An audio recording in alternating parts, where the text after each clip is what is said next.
I really like this variety so far. Now I don't know if it's as sweet as that Merlin's supposed to be the sweetest one out there. So I don't know if this one is as sweet, but we can definitely see.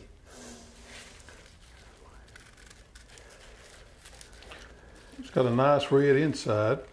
Oh yeah.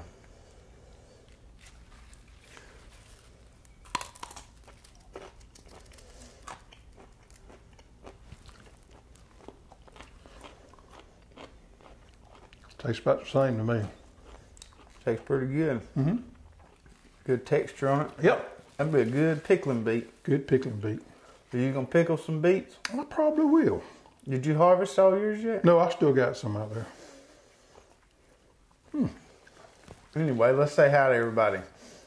Hello everyone and welcome to the Row by Row Garden Show. We're excited to have you with us tonight. I'm Travis. And I'm Greg. And we've got a good show planned tonight. Tonight we're going to talk about watering and how much water does your garden need and how should you apply that water. We're going to get into a few little calculations there, kind of explain how that can differ with different conditions and soil types.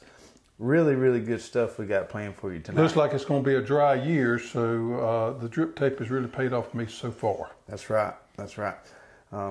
So before we do that, we'll get into some more show and tell here. What do you got there, sir? Well, I've got Kohlrabi, and folks that has watched our show before know I like to grow Kohlrabi. Now, here's what the plant looks like, and this is this bulb that grows here on the bottom right here. And what I like about it is, even though your leaves may get some disease and insect problems, and I've had some disease and insect Your pressure. leaves look a lot rougher than mine do. I've had some problems. I mean, I got a big commercial farm right across the road where they've probably got 50 acres of collards over there, and they have no worm problems, so you can imagine what kind of insect pressure I'm having. Right. Regardless of that, you can still grow this plant here, and it does well. So it's very easy to grow. Mm-hmm.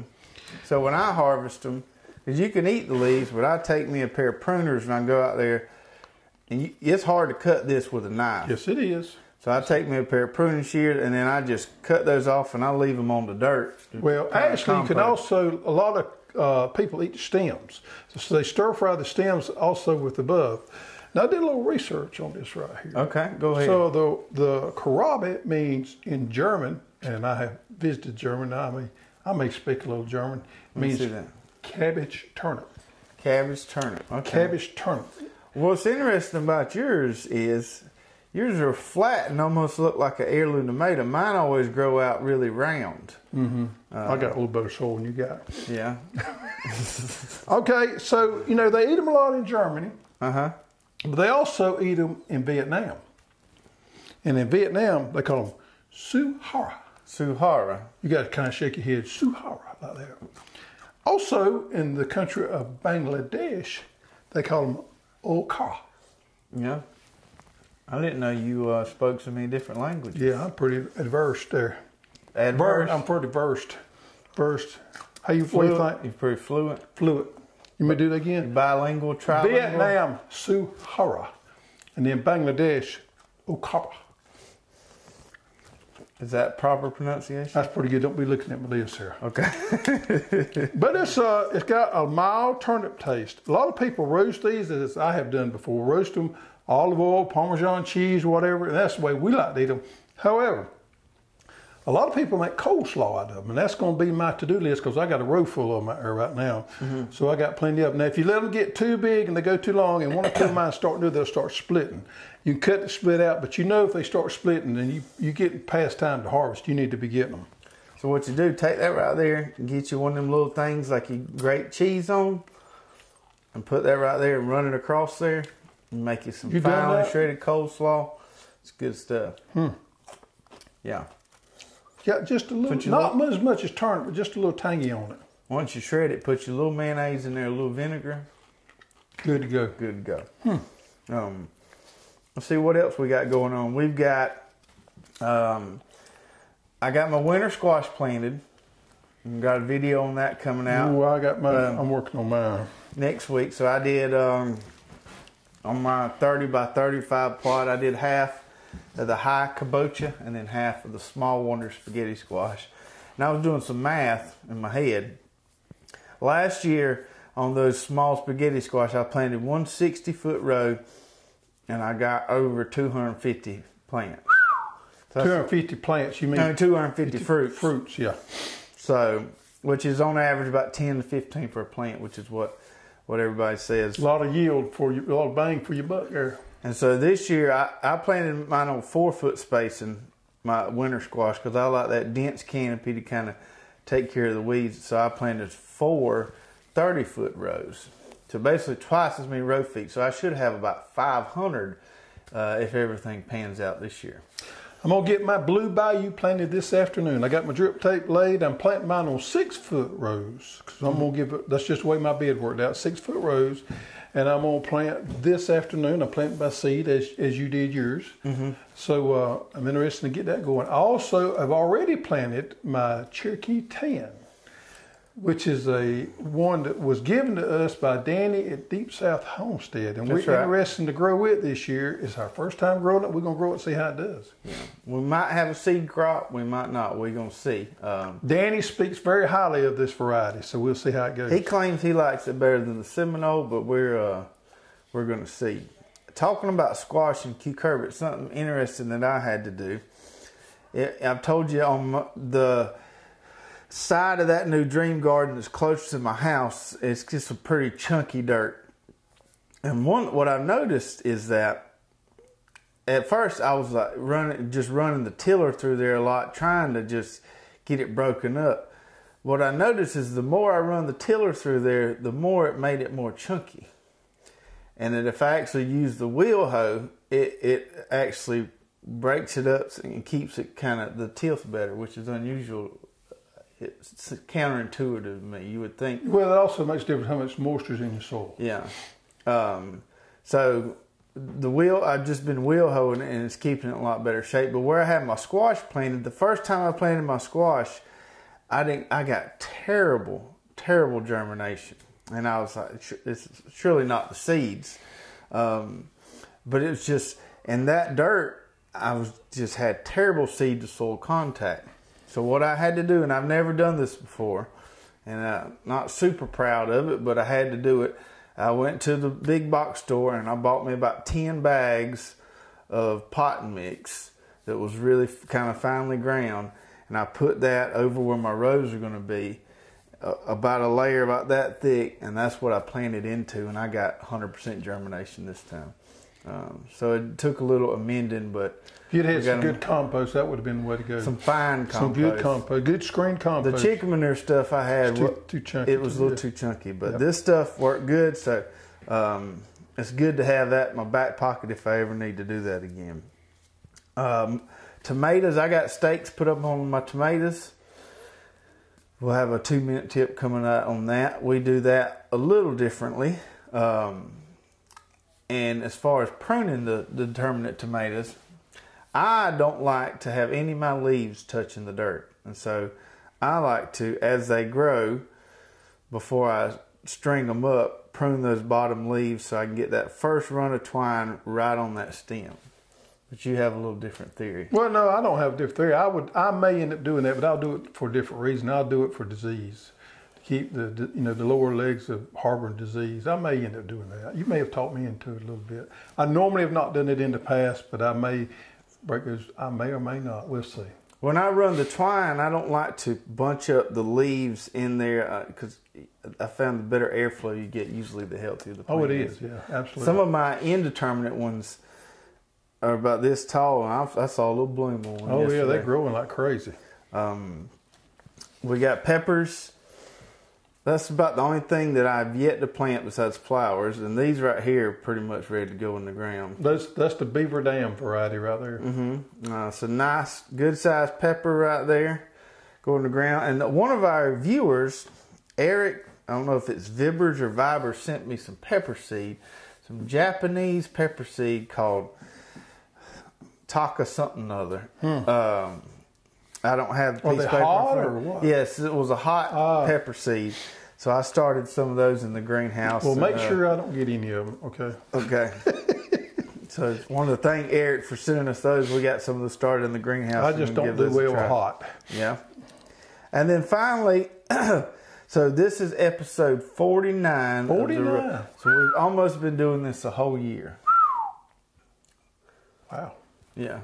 Does it seem like it's flown by? Flown by, yeah. So for our 52nd episode, for our big 1 year anniversary episode, we need some confetti guns and balloons. Yeah.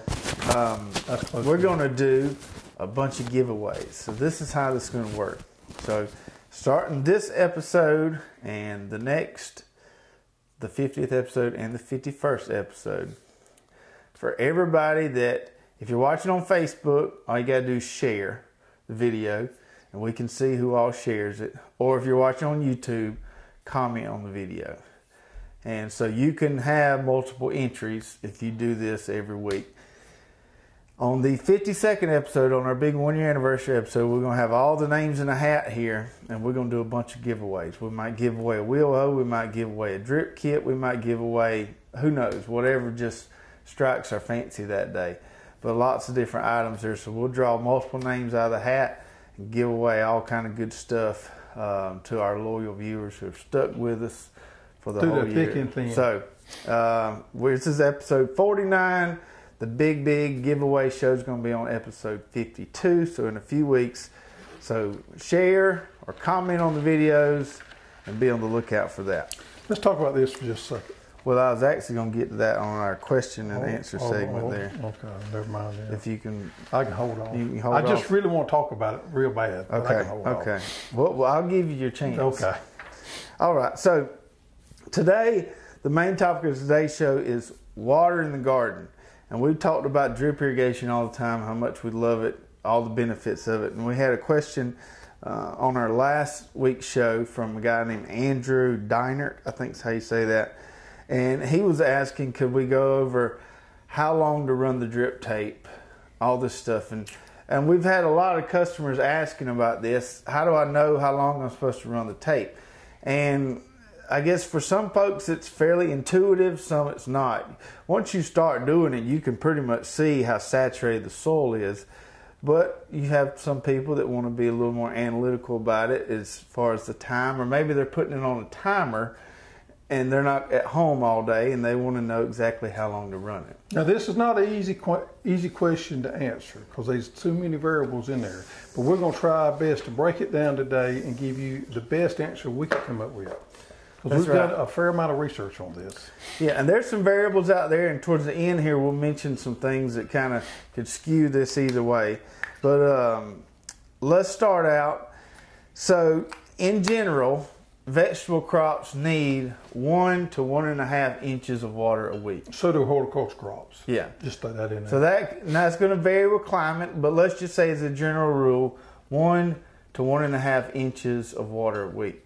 But what does that really mean? What does an inch mean as far as what we're outputting from our drip system? So let's do this right here.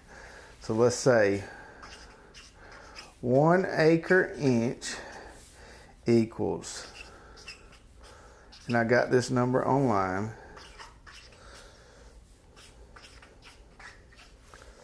so 1 acre inch equals 27,124 gallons of water over that whole acre. Right. So if you put an inch of water on a whole acre, that's how many gallons of water you'd be putting on it. Okay? Now, if we were to take this number... If you was using a pivot or overhead irrigation, that would be the number you'd go with. Right, which is kind of crazy to think when they run these pivots across the road how much water they're actually putting out. So if we take that number and divide how many square foot's an acre? 42,560? Yeah, 43, something like that. If we divide that number by the number of square foot in an acre, we get... A lot of math on the show today. 0.6 gallons per square foot. Okay? So per week, you want to be putting out 0.6 gallons of water per square foot of garden. Right. Okay, so roughly half a gallon per square foot. Okay, so you hold that one because we're going to need to remember that number there. I got it. I got you covered. Now on our drip tape, start a new card here. Start a new card. 0.4 gallons per minute is what we're putting out per 100 feet. Is the output. Now, that being said, that's normal under 8 gallons per minute at your inflow. Right. So for every 100 feet of tape, you're going to be putting out, and this is on our 8 mil tape with a pressure regulator, you're going to be putting out 0.4, around a half a gallon per minute per 100 feet. What that means is that each emitter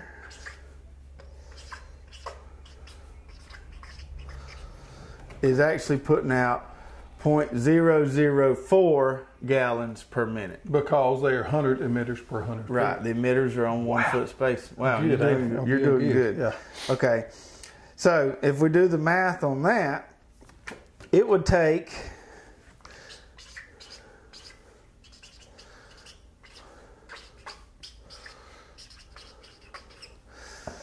1,000 minutes or 16 hours for an emitter to apply 1 gallon of water to an area. Okay? So we need, say, a half a gallon of water per week. So we need to run it 8 hours per week to get around the half a gallon of water. Right. Okay? So using our drip tape, you really need to be, if you're trying to get that 1 to 1.5 inches per week, you're going to be looking at around 8 hours a week. Now, you can't do this all, and this is assuming no rainfall. Now, we can't apply all this water at one time. Why not? Because our soils can only hold so much water. So, and we don't want to waste any water because we're irrigating. Right. Now, if you get rainfall, you got to just deduct all this and take this away. If you get an 1 inch and a half rainfall, forget it for that week. We're moving on to the next week. Right. Because we're worried about being really proper water with our stewards of our irrigation. We don't want to waste any irrigation or waste any money. Because a few years ago, around here, it struck off real dry, and some of our farmers aren't real responsible when they run their pivots. And we had a lot of folks had to dig their wells deeper. Yep. So we want to be good stewards of our water. And we don't want to waste any water. So different styles or textures, that's a good one. Different textures of soils have different water holding capabilities. Clay or your clay type soils are really good about holding moisture and nutrients, but they have really good capability of holding those waters. Sandy soils do not. Right. So when we're talking about this, we talk about the holding capacity of a soil type. You don't want to water more than the holding capacity, otherwise you're just wasting water. You're probably just going to lose it all to evaporation. So different soil types have a different holding capacity. Sandier soils have a low holding capacity. Clay soils have a very high holding capacity. So let's talk about how that's going to affect how long you're able to run your drip or water your garden. So we found some numbers online without getting into too much more complicated math. For sandy soils, hold my cards here. Let's write this down so it's easy to remember here. So sandy soils, which is what I have. And I don't want to complicate things, but the same thing goes with nutrient holding capability as it does with water holding capability. Your clay type soils hold their nutrients a lot better as water than sandy soils, and sandy soils don't hold our nutrients or our water very well. Okay, so if you have sandy soils, the longest you want to really run your drip tape at one point in time is about 1.5 hours. That's because that's how long it's going to take you to get 1/10 of an inch there, which is what the holding capacity usually is for sandy soils. So if you water longer than this 1.5 hours, you're going to be given more than the holding capacity, and at that point you're really just wasting water. Now for clay soils, your holding capacity is most often double times that of sandy soils. So clay soils, you can water up to 3 hours at a time and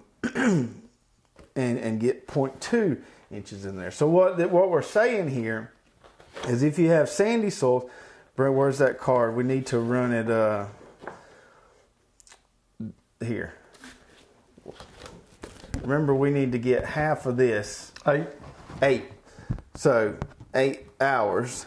So with these sandy soils, you're going to have to water more frequently but for a less amount of time. With clay soils, less frequently in a longer time.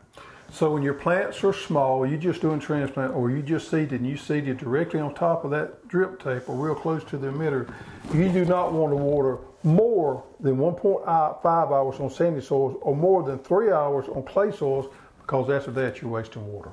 That's right. That's right. So if you're using something like a timer, with this one you're going to set it up to do kind of short intervals, more frequent. If you've got clay soil, we're going maximum here. Now a lot of times I'll go less than these times. This is the maximum you want to water. That's the longest you want to water. A lot of times I would just water 30, 45 minutes if that's all it needs. Right, right. And this is assuming plants are at their kind of maximum water need level, you know, full grown plants here. So let's talk about things that can change this whole thing we talked about. Let's kind of put a kink in it. Okay. Factors that can affect this. One big one, especially with drip, is whether you're using surface drip or subsurface drip. Now we, as you know, like to bury our drip, so we do what they call SSD or subsurface drip. That is going to provide a much more efficient delivery of water than if you have your drip tape on top of the dirt. If you've got your drip tape on top of the dirt, those times and those numbers may be inflated more because you're going to lose a lot more water to evaporation than if it's buried. Another thing is leaf surface. So once your plants get larger and the water requirements of that plant increases, it's able to absorb a lot more water at a particular time than they are when they're real small. Example of that would be watermelons or either corn. And corn is notorious for needing a lot of water when it gets to a certain stage. So let's just say we got our corn at the stage where it's starting to silk, starting to tassel at the top. Mm-hmm. It's got a lot of leaf coverage out there and the sun's really beaming down, 95 degrees, it's hot outside, and it's pulling a lot of moisture from that corn. Well, you can put a lot of moisture down at the bottom and that corn will absorb it. So these numbers here need to be increased, these watering times need to be increased to take that into consideration. Example, when my corn gets to that stage and it's hot and it's dry outside, I could very easily water all night long with my drip tape. And I do that frequently. And not waste any water, because your plant is taking up so much of that water as you're putting it out, you're not wasting it. And you can tell if you're wasting water or not. For instance, if I've got fully grown corn and I run my drip tape all night, I can go out there the next afternoon and get in there and cultivate if I wanted to. Yeah. So if it's just absolutely soggy for several days afterwards, you kind of realize if you're wasting water or not. Another thing that can affect these numbers is whether you've got your crops planted directly on top of the emitters, like we do tomatoes or peppers, or whether it's a row crop where you have plants in between the emitters, say like beans or corn. Oh, I double cropped what we call a double crop, some peas out there. So I got drip tape running down the side and I got peas planted on both sides. Mm-hmm.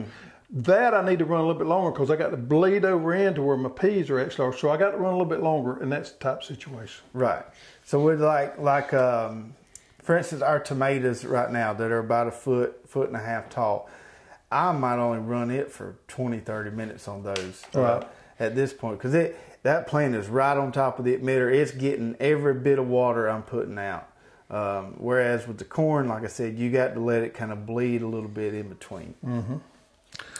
Tough question. We hope we'll give you some insight on that a little bit. Yeah. And if you have any more questions, we might do some follow-up videos, 2-minute tips or something. There is no definite answer to the question. Yeah. You just have to, it's guidelines. You go the most often I get the question are people who are new to drip, who've not used it before, and they're wanting to know this. And the best answer I can give you is just get it hooked up, and you'll get a feel for it pretty quick of how long you need to run it. Mm-hmm. All right. So if you have any more questions, as always, put those in there and we'll get to them on next week's show. We've got a couple questions this week that we want to answer. And if we do answer your question on the show, send us an email to custserve@hosstools.com and we'll send you a nice little prize. So let's get to our first question this week, which is from Grumpy Neanderthal. And he wants to know, do the organic pesticides we sell kill beneficial insects? He says his potatoes look great, are full of ladybugs, but he did find one caterpillar and some leaf damage, wondering whether or not to treat. So what do you say about that? Well, pesticides or insecticides or fungicides, any of that, the last CIDES, the last part of that means to kill. Mm-hmm. So all these compounds were designed to kill something. Mm-hmm. So it gets a little bit complicated, and we're going to try to decipher it. Okay, go for it. You got all your props? Yep. Some of them will kill beneficials, and some of them will not. The safest one we have is neem oil. The best one on beneficials is neem oil. Now, you always want to spray it late in the afternoon, because when you spray late in the afternoon, you're better on your pollinators, your bees, and things like that. So regardless of what you spray, and always make it a good practice to spray late in the afternoon. And this stuff degrades rapidly when UV rays are heavy. And it will burn above 90 degrees. So with your neem oil, be careful spraying it when it's real hot. And like I said, I just make a good practice of it. I just do it. That's the last thing I do in the day. When I come out of the garden, if something needs to be done, I do my spraying, and that's it. So neem oil is the safest thing we have on pollinators and beneficials. Spinosad here, which is a very good product, is probably the harshest thing we have on pollinators. On pollinators and beneficials. It's a very good compound, and it is organic, but it can be hard on them. So always spray this one late in the afternoon as well, and you can minimize that somewhat. BT, however, is not harmful on beneficials. So to answer his question, if I had caterpillars, I would use BT, because it only pretty much works on worms. Mm-hmm. That's it. Right. And they have to ingest it, and it breaks up the cycle and it kills them. So when you have some of these other things, and we get the question quite often about these pollinators and beneficials, it's a little bit tricky. Always spray late in the afternoon. Use your neem oil first as the first line of defense, then move on to your pyrethrins, which are not the best on pollinators and beneficials. They can be a little rough on them, and then move to spinosad last. Spray late in the afternoon, know where you're at with that, and kind of move from there. And you can always use this one for worms. That's right. So, several different levels of control there, depending on how severe your infestation or problem might be. I'm about to drop all that. Okay. So our next question, this is really the one I want to get to, because I got something I want to say on this, but I'm going to let you answer the question. Okay. Red Top Acres says, man, I'm jealous of that lettuce flash you guys had. I am only getting 50% germination on my raw lettuce seed. Any tips to help with germ for non-greenhouse owners? Okay, so we have raw lettuce seed, and we have pelleted and prime lettuce seed. Now, I haven't had any problems with our raw lettuce seed germinating, but I will tell you that this pelleted, if you do have problems with raw lettuce seed germinating, you need to go with some of this pelleted and prime seed. This is some of our cow shot, our new variety here. So you can see it's pelleted and it's also primed, which means it's kind of been kick-started a little bit, much like those Bella Rosa tomatoes, those Brickyard tomato seeds. And what that means is you can pretty much guarantee, I won't guarantee 100% germination, but it's good. We got 2 flats that are growing right now, and I looked at them yesterday, and I think we probably got 100%. So this is Starfighter. Which is a pelleted. Look at there. There's 100% on that. I don't see an empty cell. Right. So, now one thing I will say, we do keep our flats wet. We keep them wet. You want to make sure that that whole soil cell is wet from top to bottom.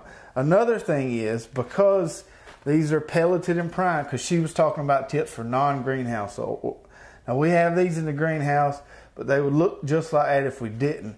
These prime seeds here, I planted some on Friday. Monday, they was up. That's no heat mat. That's just keeping them wet. So you're talking about super fast germination and really good germination with these pelleted and primed seeds. Now, can I talk about this just a minute? Sure, go ahead. This is a romaine variety that we just got in. I mean, I'm really impressed with it. So it's a green romaine. Just to be clear, that's not what the actual seed packet looks like. No, it's not. But it's got a red top to it. So the color at the top is red for romaine. It's very unusual. It is a beautiful, beautiful plant. And I had to grow me a flat, and I'm going to grow them out in the garden just because I like romaine, probably is one of my favorite lettuces. But this has got some unusual color characteristics to it that just kind of is mind-boggling. It's pelleted and primed, which makes it even better. If you're thinking about growing any lettuces at all, give this cow shot give it a chance. So, to sum that up, lettuce problems, get some pelleted seed. They're way easier to seed in the flats. Keep it wet.